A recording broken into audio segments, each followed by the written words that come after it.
Let's crack this question. A truck start with a load of 10 tons goods from station P. यो फिगरमा हैन क्वेशनकै हामीले फिगरमा उठाएका छौँ यो पी छ हैन पी स्टेसन भयो क्यू स्टेसन भयो र आर स्टेसन भयो सो क्वेशन अनुसार हामी यो फिगरलाई पनि बुझ्ने गरौँ है सो पी स्टेसनबाट हैन 10 टनको एउटा ट्रक रन भएको छ स्टार्ट भएको छ it's unload 4 ton at station Q station क्यूमा 4 टन चाहिँ अनलोड गर्यो हैन and rest of goods at station आरमा बाँकीको टन्सलाई अनलोड गर्यो भनेको remaining 6 tons unloaded at the station R. The next one is it reaches back directly to station P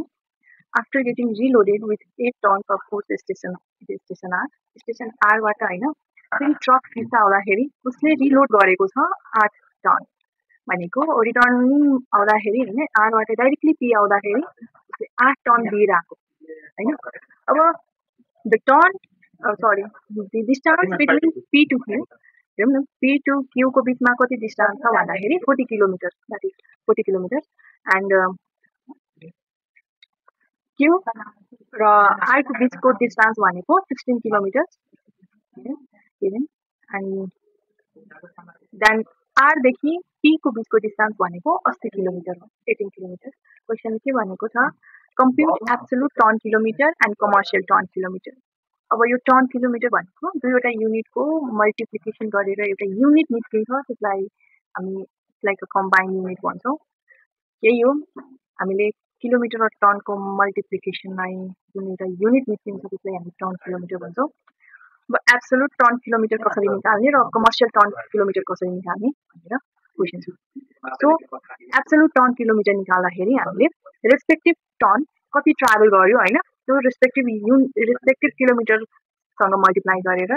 जुन रिजल्ट आउँछ त्यही हाम्रो एब्सोल्युट टर्न किलोमिटर हुन्छ अब जस्तै कि हाम्रो क्वेशनमा P देखि हैन P देखि Q कति टन किलोमिटर कति टन लिएर गयो त ट्रकले 10 टन र कति किलोमिटर ट्राभल गर्यो भने 40 किलोमिटर प्लस Q बाट R सम्म जानको लागि उसले कति टन लोड गरेका थिइन् हैन अनि कति ट्राभल गर्यो त्यसको रेस्पेक्टिभ किलोमिटर 6 into 60 किलोमिटर